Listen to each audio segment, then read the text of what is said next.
गायत्री हो गई connect? Yes sir. Okay चलो, ये नेटवर्क इश्यू की वजह से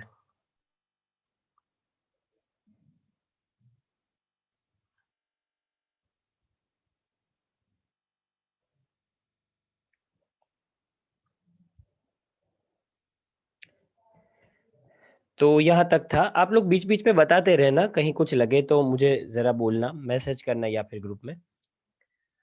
तो यहाँ तक आप लोग थे, आई थिंक गायत्री थे ना? Yes sir. ओके, तो देखो, प्लांट के ग्रोथ को इनहिबिट करने वाले दो हार्मोन्स है, एब्सिसिक एसिड और इथिलीन। अकेला इथिलीन ऐसा है जो गैसियस फॉर्म में है, पर इथिलीन का एक इश्यू ये है कि वैसे वो ग्रोथ को प्रमोट भी करता है और उसे रोकता भी है, इसलिए वो इनहिबिटर भी है और प्रमोटर भी है। पर उसका ज्यादा फंक्शन इनहिबिटर का होने की वजह से हमने उसे classified under the plant growth inhibitor, मतलब कि प्लांट के ग्रोथ को रोकने वाला, उसमें किया। अब हम एक एक करके पढ़ने वाले। सबसे पहले डिस्कवरी पढ़ेंगे कि ये ग्रोथ हार्मोन्स कैसे ढूंढे गए। तो जैसे most of the discoveries accidental होती हैं कि ढूंढ कुछ और रहे थे और मिल कुछ और गया, उसी तरीके से इन सब की डिस्कवरी ऑलमोस्ट एक्सीडेंटल है। जैसे ऑक्सिन है, जिब्रेलिन है, साइटोकाइनिन है, एब्सिसिक एसिड और इथिलीन जो गैसियस फॉर्म में, ये पांच मेन हमें यहाँ पर प्लांट हार्मोन्स पढ़ने हैं। उसके अलावा और भी बहुत से हार्मोन्स है, जैसे ये नए हार्मोन्स है, ये नए लिस्ट के हिसाब से मैं आपको बता रहा हूँ, जो हमारी बुक ने नहीं दिया। ये हार्मोन्स जो आपको दिखाए हैं यहाँ पर, वो हमारी बुक में नहीं है। अदरवाइज प्लांट के ये मेन ग्रोथ हार्मोन्स है। तो एक एक करके देखते हैं कि किसकी डिस्कवरी कैसे हुई। सबसे पहले ऑक्सिन। ऑक्सिन की डिस्कवरी करने के लिए रिस्पॉन्सिबल थे डार्विन, के बारे में आप बहुत समय से पढ़ते आ रहे, चार्ल्स डार्विन और उसके सन जो थे फ्रांसिस डार्विन। वो स्टडी कर रहे थे कोलेप्टाइल। कोलेप्टाइल स्ट्रक्चर को आप लोग, हम लोगों ने जो चैप्टर नंबर 5th पढ़ा था, उसके अंदर सीड का स्ट्रक्चर था, उसमें जो एम्ब्रियो स्ट्रक्चर था, उसमें एक बार देखना, बुक में आपको मिल जाएगा या फिर पीडीएफ में देखना। कैनरी ग्रास, ये है कैनरी ग्रास। इसका जो कोलेप्टाइल हुआ करता है, उस कोलेप्टाइल के अंदर उन्होंने देखा कि वो ऑलवेज यूनिलेटरल ग्रोथ दिखाता है और जहां लाइट सोर्स होती है उसी की तरफ मुड़ता है। उसे हम जनरली फोटोट्रोपिज्म कहते हैं, मतलब लाइट के टूवर्ड्स मूवमेंट दिखाना। कैसी मूवमेंट दिखाई थी उसने? तो देखो, ये फोटो भी मैंने रखा है। अब हमने देखा कि बहुत सीरीज ऑफ एक्सपेरिमेंट यहाँ किए गए थे, और जो कोलेप्टाइल स्ट्रक्चर था, वो देखो, लाइट अगर ऊपर से आ रही है तो स्टेम भी एकदम सीधा है, पर स्टेम का ये अपर पार्ट टिप, जो कोलेप्टाइल स्ट्रक्चर है, अगर लाइट इधर से आ रही है तो वो ऐसे बेंड हो जाएगा। उसके पीछे रीजन है ऑक्सिन। हमें पता चला कि ये कोलेप्टाइल का जो बेंडिंग है, उसके पीछे रिस्पॉन्सिबल ये केमिकल है ऑक्सिन। जिस तरफ से लाइट आती है उसी तरफ वो स्टेम की टिप को बेंड करता है, और इसी मैकेनिज्म को हम phototropism, photo means light, tropism means movement, light की तरफ मूवमेंट ऐसा भी कह सकते हैं, towards the light plants movement show करते हैं। ऑक्सिन जो है वो एफ डब्ल्यू वेंट है, उन्होंने आइसोलेट किए थे, ये एफ डब्ल्यू वेंट है। और उन्होंने आइसोलेट किया था कहाँ से? ओट जो होते हैं, ओट्स, जैसे खाया जाता है डाइट्स के अंदर, डाइटिशियंस ओट्स को बहुत रिकमेंड करते हैं, जिम वाले भी बहुत रिकमेंड करते हैं। ओट्स की सीडलिंग के वक्त उन्होंने कोलेप्टाइल की टिप्स जो होती है ओट प्लांट्स की, ओट एक ग्रेन है, उसमें से इन्होंने आइसोलेट किया था। और आइसोलेट करने का मतलब है कि पहचान तो लिया था कि ऑक्सिन यहाँ होता है और उसी की वजह से बेंडिंग होती है, पर ये नहीं जानते थे कि उसे आइसोलेट कैसे करना। ये काम एफ डब्ल्यू वेंट ने किया, उसे प्लांट में से निकाला प्योर फॉर्म में।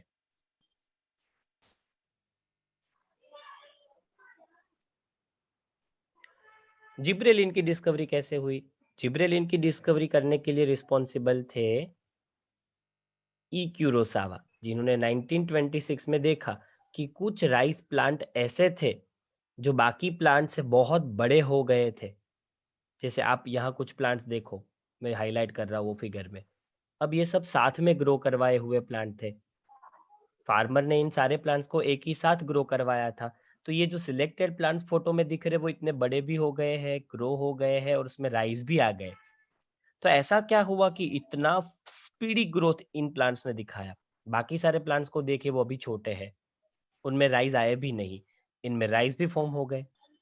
तो कहा कि हमें पता चला कि ये जो प्लांट्स हमने हाइलाइट किए हैं, हाँ ना अजू तो 1.5 કલાક નો જો 1 કલાક બાકી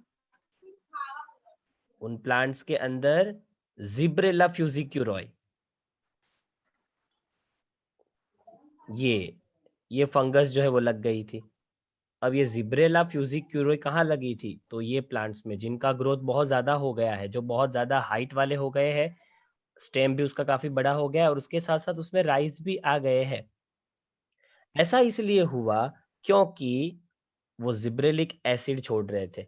ये जो फंगस है, वो फंगस एक एक्टिव सब्सटेंस जिब्रेलिक एसिड बना रही थी, इसी की वजह से ये सब हुआ। तो आप सिंपली याद रख सकते हैं कि ये फंगस यहाँ इन प्लांट्स में लग चुकी थी और उसी की वजह से उन फंगस ने जिब्रेलिक एसिड बनाया और जिब्रेलिक एसिड की वजह से प्लांट का ग्रोथ बहुत ही ज़्यादा स्पीडी हो जाता है।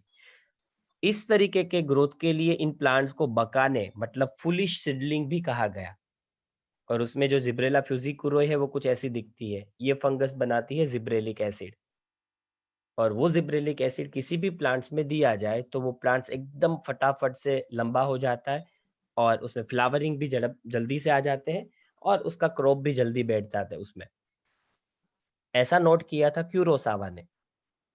उसके बाद साइटोकाइनिन की बात करें तो वो कैसे आइडेंटिफ़ाई हुआ था? साइटोकाइनिन आइडेंटिफ़ाई किया था स्कूग ने और उसके कोवर्कर ने। ये स्कूग है, वो लोग स्टडी कर रहे थे टोबैको प्लांट्स के स्टेम के कैलस कैलस किसे कहते हैं। तो इन्होंने टोबैको प्लांट्स के कुछ सेल्स के ग्रुप को लिया था। ऐसे सेल का मास जो सेल अनडिफरेंशिएटेड है, अनडिफरेंशिएटेड मतलब सारे सेल एक जैसे हैं।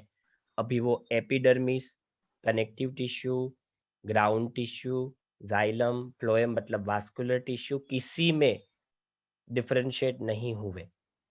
अभी वो सारे सेल्स एक ही जैसे शेप के, एक ही जैसे साइज के हैं और सेल के ग्रुप को कैलस कहते हैं हम लोग। तो कैलस जनरली क्यों करवाया जाता है? एक्चुअल में ये प्रोसेस जो थी वो टिश्यू कल्चर थी। इसमें हम क्या करते हैं कि ऐसा एक कैलस लेते हैं, ये कैलस है सपोज़ और फिर हमें इसके अंदर भरना होता है एक न्यूट्रिशन, जिससे इस सेल के मास को क्या मिले? न्यूट्रिशन मिले। तो ये कैलस है हमारा। ये कैलस न्यूट्रिशन लेगा और अगर ये न्यूट्रिशन लेगा तो ये चीज़ किस में कन्वर्ट होगी? तो आप अगर वक़्त दोगे तो धीरे-धीरे आप देखोगे कि ये जो कैलस था वो वक़्त रहते प्लांट में कन्वर्ट हो जाएगा। आप इसे प्लांट का टेस्ट ट्यूब बेबी भी कह सकते हो। एक छोटा-सा सेल का मास लिया था जिसमें से टेस्ट ट्यूब में पूरा प्लांट बन गया, छोटा-सा। ऐसा क्यों हुआ? क्योंकि वो जो छोटे सेल्स का मास था वो प्रोलिफरेट होने लगे मतलब डिवाइड होने लगे। उनसे जाइलम, फ्लोएम, एपिडर्मिस वो सब बाद में बनने लगेगा। पर ये सब तभी बनेगा जब उसको न्यूट्रिशन मिलेगा। और यहाँ न्यूट्रिशन के फॉर्म में हम क्या डालते हैं? तो इन्होंने वास्कुलर टिश्यूज़ के एक्सट्रैक्ट डाले थे। ईस्ट डाला था उसमें एक्सट्रैक्ट के फॉर्म में। कोकोनट मिल्क या तो डीएनए डाल सकते हैं। मतलब इन सारी चीज़ों से इन प्लांट को न्यूट्रिशन मिलता है। शुरुआत में ये प्लांट नहीं था, शुरुआत में तो ये एक कैलस था। ये कैलस मतलब सेल का एक मास।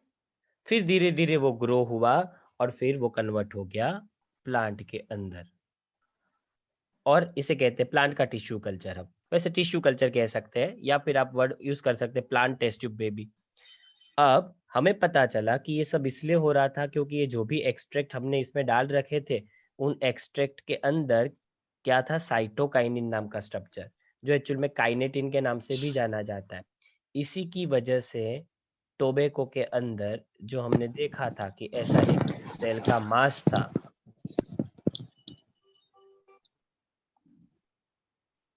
वो इस तरीके से ग्रो होके कन्वर्ट हो रहा था प्लांट के अंदर। तो साइटोकाइनिन का नाम साइटोकाइनिन इसीलिए है क्योंकि साइटो मीन्स सेल। एक्चुअल में ये सेल डिवीजन प्रोसेस में बहुत इंपॉर्टेंट रोल प्ले करता है, इसलिए इसका नाम साइटोकाइनिन रखा गया है। ठीक उसी तरीके से एब्सिसिक एसिड की डिस्कवरी हुई। ये एब्सिसिक एसिड का फॉर्मूला है जो हमें याद नहीं रखना है। मिड 1960 की सेंचुरी में 3 रिसर्चर थे, 3 साइंटिस्ट थे। तीनों रिसर्च कर रहे थे। तीनों ने सेम टाइम पे ढूंढा इसे, पर तीनों ने नाम अलग-अलग दिया। एक ने कहा इन्हिबिटर बी, एक ने कहा एब्सिसिन 2 और एक ने डोरमिन नाम दिया। फिर बाद में हमें पता चला कि 3 साइंटिस्ट ने जो ये तीनों अलग-अलग नाम दिए हैं जिस केमिकल को, वो तो एक ही केमिकल है। बाद में हमने उसे कॉमन नाम दिया एब्सिसिक एसिड या एबीए। इसका काम क्या था? प्लांट के ग्रोथ को रोकना। Abscisic acid plant growth inhibitor है, हमें याद रखना है।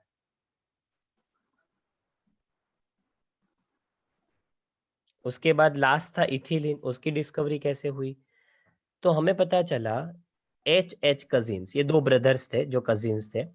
इन्होंने देखा कि पके हुए ऑरेंज को जब कच्चे बनाना के साथ रखे जाते हैं तो बनाना भी पक जाते हैं। और वो इसलिए क्योंकि ये ऑरेंज में से इथिलीन गैस निकलता है। पके हुए फ्रूट्स इथिलीन रिलीज करते हैं और वो कच्चे फ्रूट्स को भी पका देते हैं या राइप कर देते हैं। मतलब आप पके हुए बनाना को और पके हुए ऑरेंज को और कच्चे बनाना को साथ में रखोगे तो पके हुए ऑरेंज जो है, राइपन ऑरेंज, उनसे इथिलीन निकलेगा और वो कच्चे बनाना को पका देगा। ये इकलौता ऐसा ग्रोथ हार्मोन है जो गैसियस फॉर्म में है। जबकि ये चीज बहुत ही स्टार्टिंग में 1910 के अंदर एक्चुअल में आइडेंटिफाई की गई थी।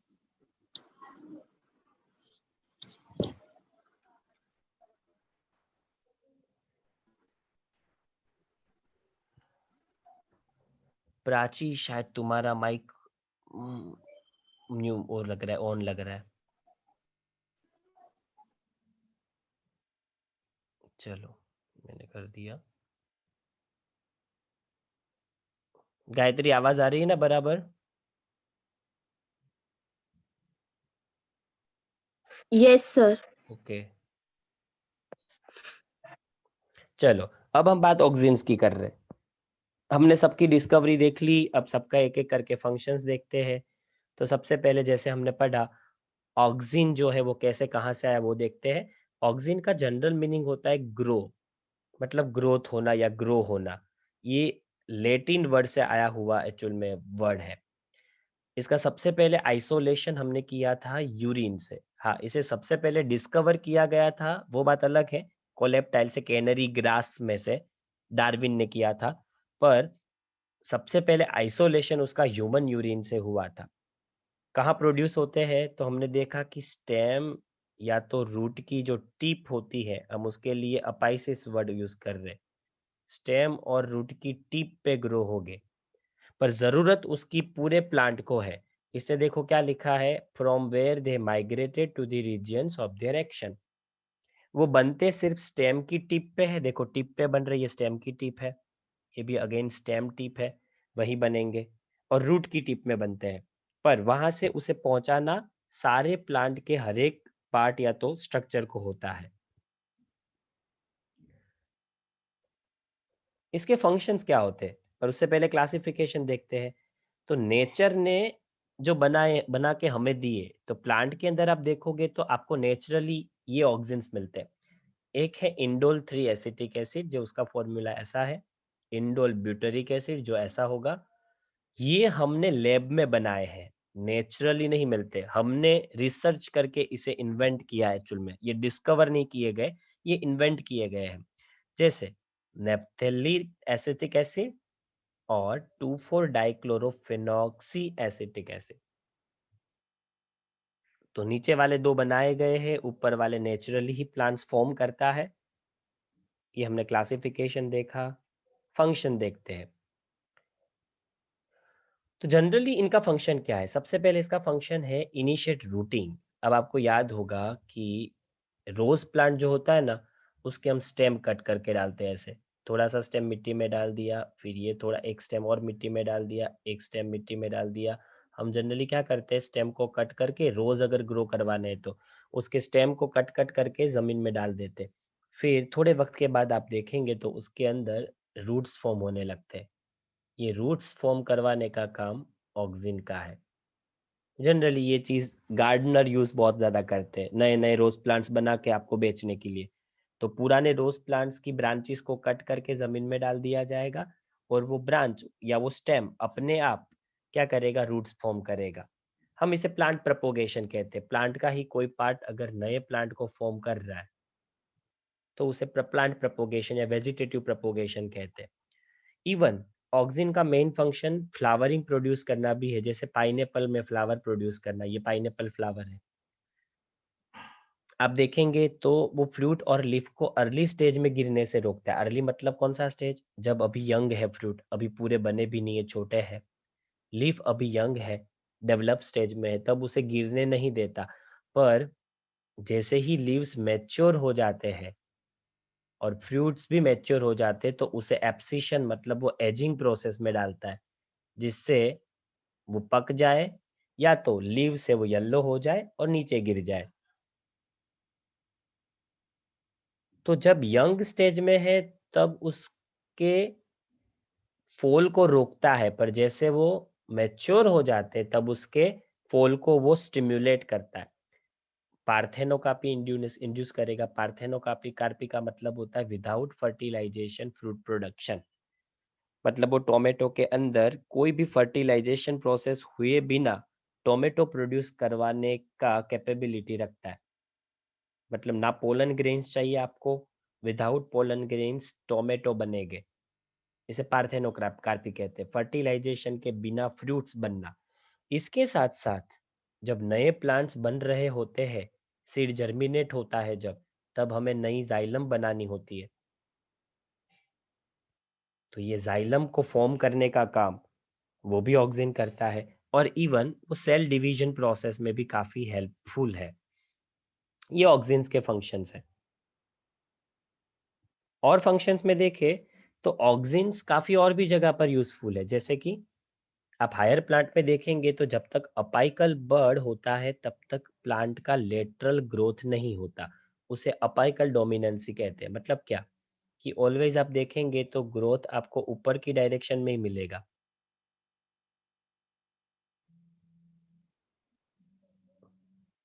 प्लांट की ऑलवेज स्टीप ग्रो होती रहती है, प्लांट की ऑलवेज स्टीप ग्रो हो रहती है, इसलिए प्लांट की हाइट बढ़ती रहती है। प्लांट की जो हाइट कंटिन्यूअसली बढ़ रही है, उसके लिए अपाइकल बर्ड मतलब ये जो एपेक्स में बर्ड होगा, ये रिस्पॉन्सिबल है और वो ऑलवेज डोमिनेंट होता है।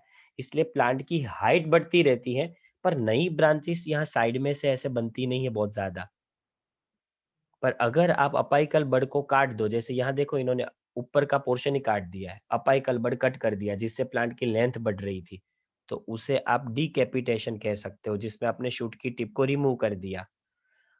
किसी भी प्लांट की शूट की टिप रिमूव हो जाती है या एक्सीडेंटली इंजरी की वजह से कुछ कट हो जाता है, या सपोज काऊ या बफेलो खा गई उसे, तो आप देखोगे तो उसके साइड में से देखो नए नए लीव्स फॉर्म हो रहे हैं या ब्रांच फॉर्म होगी।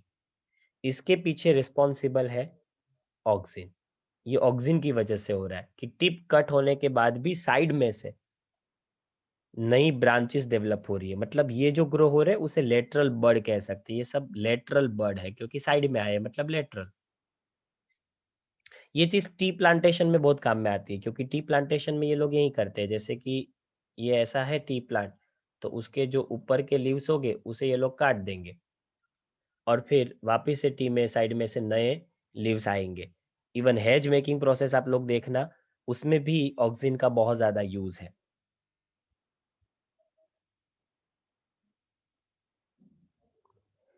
हमने उसे कहाँ यूज किया, ये तो नेचुरली जो नेचर करवाता है वो चीज है कि नेचुरली प्लांट्स में ये कहाँ यूजफुल है। हमने इसका हमारे फायदे के लिए कैसे यूज किया, अब वो बात है। उसे यूटिलाइजेशन कहेंगे। एग्रीकल्चर में इसका बहुत ब्रॉड यूज है, और हॉर्टिकल्चर में, एग्रीकल्चर देखो फ्रूट्स प्रोडक्शन का काम है, या फिर आप जो पल्सेस बीन्स बना रहे, ग्रेन्स फॉर्म कर रहे हो, वो सब एग्रीकल्चर है। और हॉर्टिकल्चर में बाग बगीचे बनाने का काम होता है।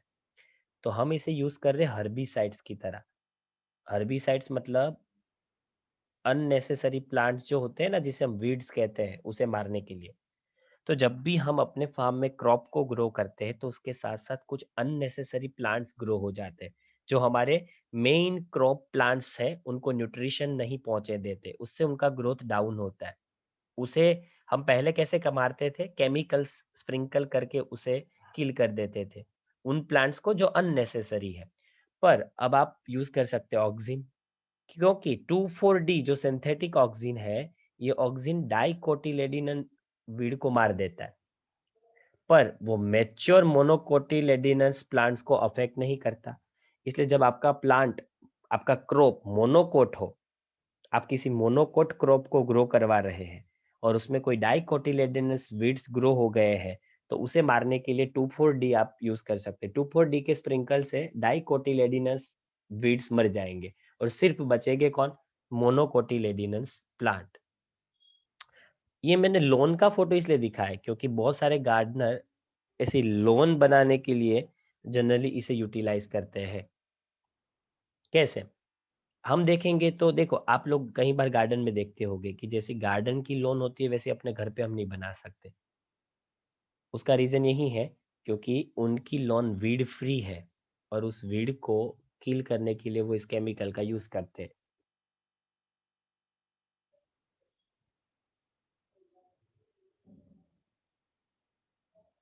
अब हम बात करते हैं जिब्रेलिन की।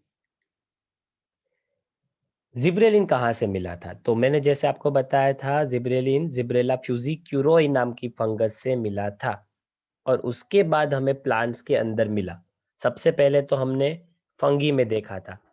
राइस प्लांट्स में एक फंगस लग गई थी, जिब्रेला फ्यूज़िक्यूरोई, जिसे ई क्यूरोसावा ने ऑब्जर्व किया था और पता चला कि उस फंगस की वजह से राइस प्लांट का ग्रोथ बहुत सुपीरियर हो गया था। ऐसे इस केमिकल का हम कह सकते हैं कि डिस्कवरी हुआ और हायर प्लांट्स में भी ये देखने को मिलता है बाद में। ऐसे तो 100 टाइप के जिब्रेलिन है, सबको नाम क्या दिए? GA1, GA2, GA3, ऐसे अप टू GA100। पर जिसके ऊपर सबसे ज़्यादा रिसर्च हुआ और जो सबसे पहले ढूँढा गया, वो जिब्रेलिक एसिड 3 है। याद रखना है हमें खास, ये उसी का फ़ॉर्मूला है। जिब्रेलिक एसिड 3 सबसे पहले डिस्कवर हुआ था 100 में से और सबसे ज़्यादा रिसर्च भी उन्हीं के ऊपर हुआ है। सारे जिब्रेलिन एसिड्स है, इसलिए हम उसके पीछे जिब्रेलिक एसिड वर्ड भी लग लिखते हैं या सिंपली जिब्रेलिन्स भी कहते हैं। आप कोई भी वर्ड यूज़ कर सकते हो, जिब्रेलिन्स या जिब्रेलिक एसिड, पर उनका नेचर एसिडिक है।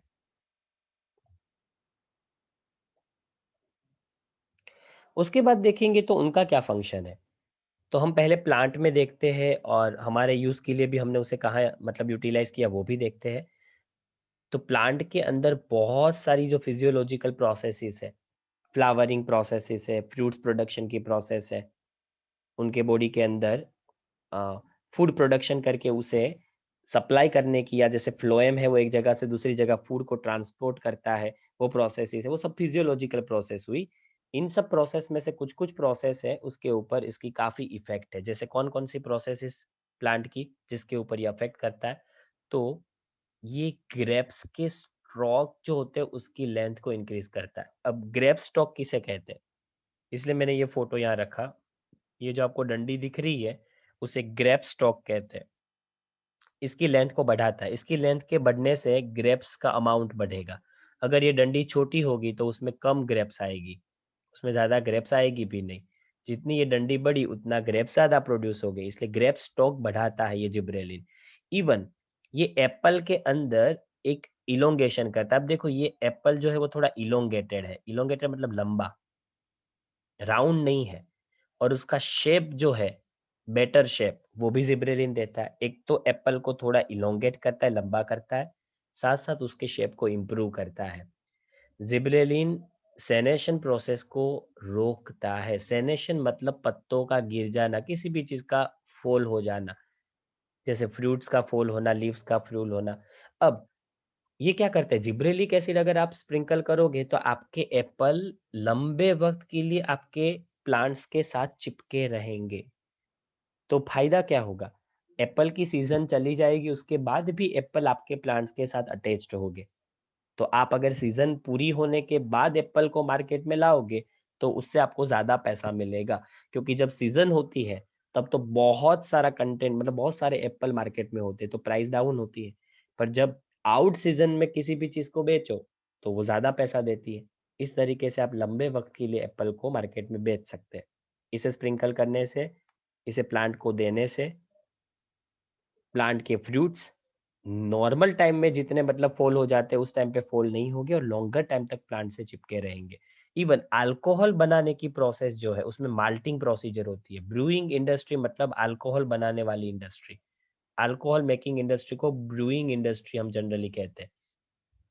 उसमें एक माल्टिंग प्रोसीजर होती है। ये माल्टिंग क्या होता है? माल्टिंग प्रोसीजर के अंदर जनरली किया जाता है कि अगर आप व्हीट से बना रहे अल्कोहल, बार्ले से बना रहे, तो पहले उस ग्रेन्स को वाटर वेपर के साथ गर्म किया जाता है, फिर उसे क्रश किया जाता है और इसी प्रोसेस को माल्टिंग कहते हैं। उसमें जिब्रेलिक एसिड डाला जाता है जिससे अल्कोहल प्रोडक्शन की जो स्पीड है वो बढ़ सके।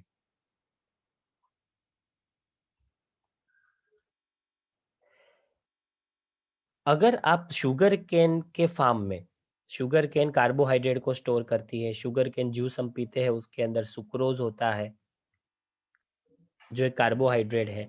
अगर शुगर केन के फार्म के अंदर आप अगर जिब्रेलिक एसिड स्प्रिंकल करोगे तो शुगर केन की स्टेम की हाइट बहुत गुना बढ़ेगी। और कितना?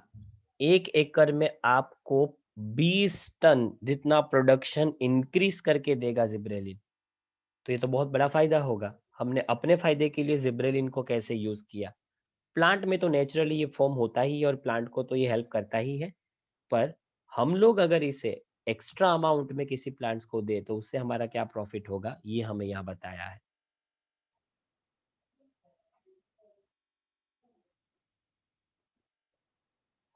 ठीक उसी तरीके से कॉनिफर्स, कॉनिफर्स के बारे में हम लोग पढ़ चुके हैं। ये कॉनिफर्स है। कॉनिफर्स, उसका अगर आपको अर्ली सीड प्रोडक्शन चाहिए तो जीए क्या करता है? हास्टन द मैच्योरिटी, मैच्योरिटी को एकदम फास्ट कर देता है, किसी भी प्लांट को जल्दी बड़ा बना देता है, मैच्योर कर देता है, इसलिए उनमें सीड्स भी जल्दी आने लगते हैं। और आप देखेंगे तो बोल्टिंग प्रोसीजर किसे कहते हैं? तो कॉनिफर्स में क्या देखा? जीए मैच्योरिटी को स्पीडी कर देता है, थोड़ा स्पीड अप कर देता है, इसलिए सीड प्रोडक्शन जल्दी हो। जबकि बोल्टिंग प्रोसीजर किसे कहते हैं? बोल्टिंग प्रोसीजर में फ्लावरिंग आने से पहले इंटरनोड का इलोंगेशन। इंटरनोड किसे कहते हैं? अब तो जहां से प्लांट में से लीव्स निकलते हैं, जैसे यहां से प्लांट में लीव्स निकल रहे हैं, 2 लीव्स के बीच का जो डिस्टेंस है ये, इसे हम कहते हैं इंटरनोड। उसे बड़ा करने का काम करेगा। जिब्रेलिन क्या करता है? इंटरनोड मतलब 2 लीव्स के बीच का जो स्टेम का हिस्सा है उसे इलोंगेट करेगा। अगर ये ऐसा होगा तो कैसा हो जाएगा? तो अब देखो ये प्लांट में कुछ ऐसा होगा अगर बोल्टिंग हो गई तो। अभी 2 लीफ के बीच में कम डिस्टेंस था, पर अभी ये देखो डिस्टेंस कितना बढ़ गया।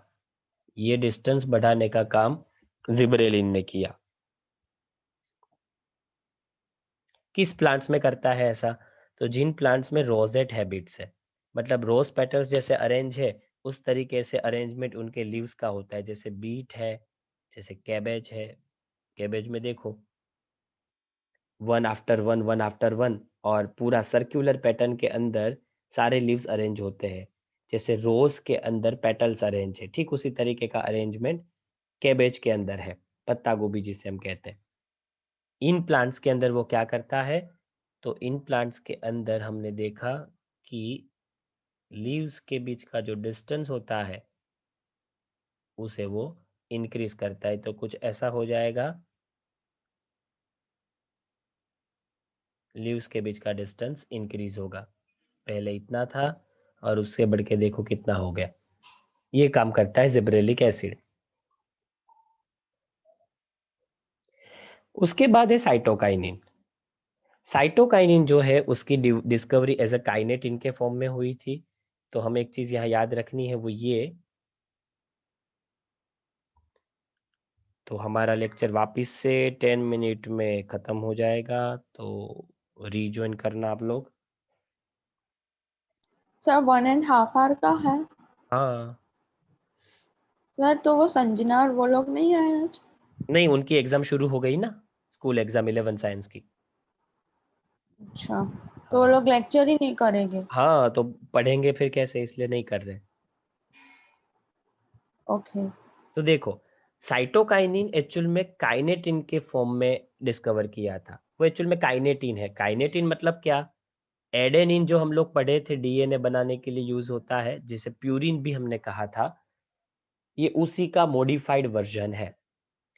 आपको याद हो तो एडेनिन, ग्वानिन, साइटोसिन, थाइमिन और यूरिसिल, ये सब नाइट्रोजन बेस है जो डीएनए और आरएनए बनाने के लिए काम में आते हैं। और उसे ही हम लोग क्या कहते हैं? Nitrogen bases. उसमें से एक एडेनिन है। इसमें एडेनिन और ग्वानिन जो होते हैं उसे हम प्यूरिन के नाम से भी जानते हैं।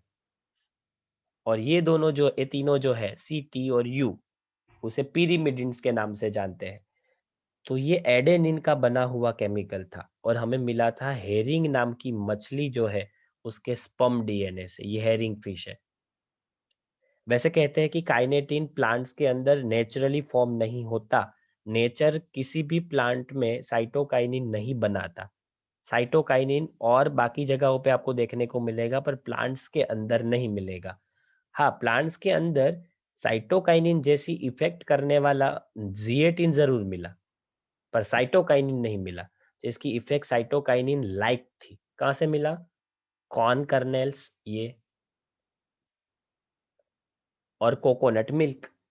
कोकोनट मिल्क मतलब वो जो व्हाइट पोर्शन हम कोकोनट का खा जाते हैं क्रश करके, या मलाई के फॉर्म में, उसे कोकोनट मिल्क कहते हैं, उससे बनाया हुआ। उसमें भी जी18 होता है।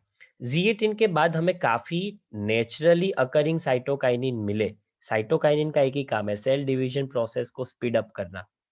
इससे ग्रोथ फटाफट हो। जितना सेल डिवीजन फास्ट होगा उतना रूट की टिप जल्दी भागेगी, शूट की टिप जल्दी ग्रो होगी, छोटे छोटे लीव्स जल्दी बड़े होंगे, छोटे छोटे फ्रूट्स भी जल्दी बड़े होंगे। दूसरी चीज ये है कि हाँ, खास याद रखना है कि ये जहां पर भी मिला हमें नेचुरली, पर प्लांट में ये नेचुरली नहीं पाया जाता, और इस चीज को हमें याद रखना है, ये नहीं भूलना। तो ये हमने क्या बात की कि साइटोकाइनिन जो है उसका यूटिलाइजेशन क्या है, वो कहाँ पाया जाता है, यूटिलाइजेशन तो बाकी है, कैसे मिला वो सब है। अब हम देखते हैं कि साइटोकाइनिन बनता कहाँ है। तो जनरली साइटोकाइनिन लाइक स्ट्रक्चर या साइटोकाइनिन जैसे इफेक्ट दिखाने वाले केमिकल्स हमें ऐसी जगहों पे मिलेंगे जहां रैपिड सेल डिवीजन है, क्योंकि इसका काम ही है, साइटो मतलब सेल, सेल के डिवीजन को फास्ट करना। कहाँ फास्ट सेल डिवीजन होगा? जहां ग्रोथ हो रहा होगा। और ग्रोथ मेनली कहाँ हो रहा है? रूट की टिप पे, क्योंकि वो लंबी हो रही है, रूट लंबा होना चाहता है। यंग फ्रूट्स क्योंकि उसे बड़ा होना है। शूट टिप क्योंकि उसे लेंथ बढ़ानी है। ये सारी जगहों पे आपको मिलेगा। जैसे कि आप देखो, ये शूट बर्ड है, ये यंग फ्रूट्स है, ये एक्चुअल में मैंगो के फ्रूट्स है जो भी बहुत छोटे हैं। तो ये सारी जगहों पे सेल का हमें ग्रोथ चाहिए, क्योंकि अभी छोटे हैं, यंग है, तो इसे बड़ा होना है। उन सारी जगह जहां सेल्स डिवाइड हो रहे हैं, एक्टिव जहां सेल डिवीजन हो रहा है, वहां साइटोकाइनिन मिलेगा। साइटोकाइनिन का फंक्शन क्या है? तो जैसे हमने देखा, जहां ग्रोथ है, जहां सेल डिवीजन हो रहा होगा ना, वह सब जगह ये होगा। तो जहां जहां सेल डिवीजन की रिक्वायरमेंट, वहां साइटोकाइनिन। जैसे न्यू लीव्स प्रोडक्शन, क्योंकि वहां सेल डिवीजन है। लीव्स के अंदर क्लोरोप्लास्ट बनाना। लेटरल शूट ग्रोथ, मतलब शूट के अंदर लेटरल शूट ग्रोथ, मतलब आप ऐसा कह सकते हैं कि साइड में नई ब्रांचेस बनाना। किसी भी प्लांट में नई नई ब्रांचेस साइड में से बनती रहती हैं, उसे लेटरल ग्रोथ कहते हैं।